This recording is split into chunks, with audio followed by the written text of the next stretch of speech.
13 ans, ça prenait de plus en plus d'ampleur le graffiti.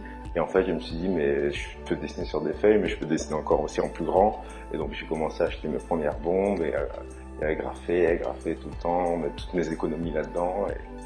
Et j'ai jamais arrêté, en fait, depuis.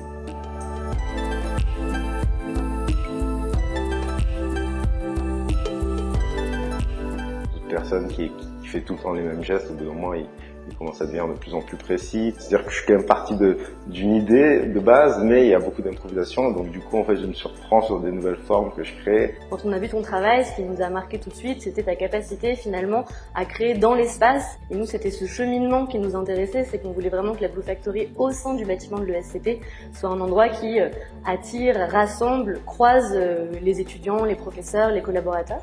Moi, j'ai grandi au bord de la mer, j'ai toujours sous le ciel bleu, la mer est bleue.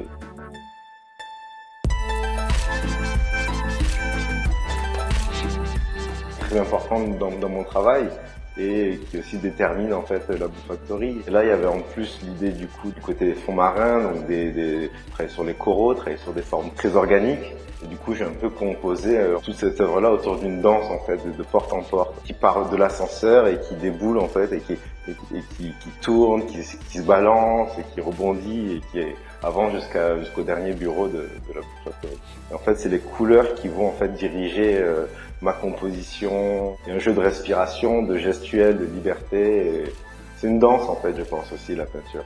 Alors, je pense qu'un artiste doit être un peu un entrepreneur s'il veut bien gérer son entreprise, quoi, parce que si on est des créateurs, on part un peu souvent dans tous les sens. Il faut quand même avoir une gestion en fait de l'entreprise. Donc, je pense que même des artistes pourraient venir à la Blue Factory. Ça pourrait être aussi une nouvelle approche de l'entrepreneuriat, en fait, je pense. Le fait d'avoir fait cette création sur les murs de la Blue Factory, déjà, ça nous permet de montrer à toutes les personnes qui traversent ces couloirs qu'est-ce qui se passe dans ces lieux-là et qu'est-ce qui se passe à l'intérieur des entrepreneurs, parce que c'est un peu invisible. Toutes les couleurs, à la fois les aspects arrondis, mais aussi les lignes fortes qui poussent vers l'action et vers le voyage et vers l'avancée, correspondent à cet univers qu'on essaye de transmettre à travers notre imaginaire de l'océan et de cette plongeuse qui part à la découverte de trésors au fin fond de nos êtres.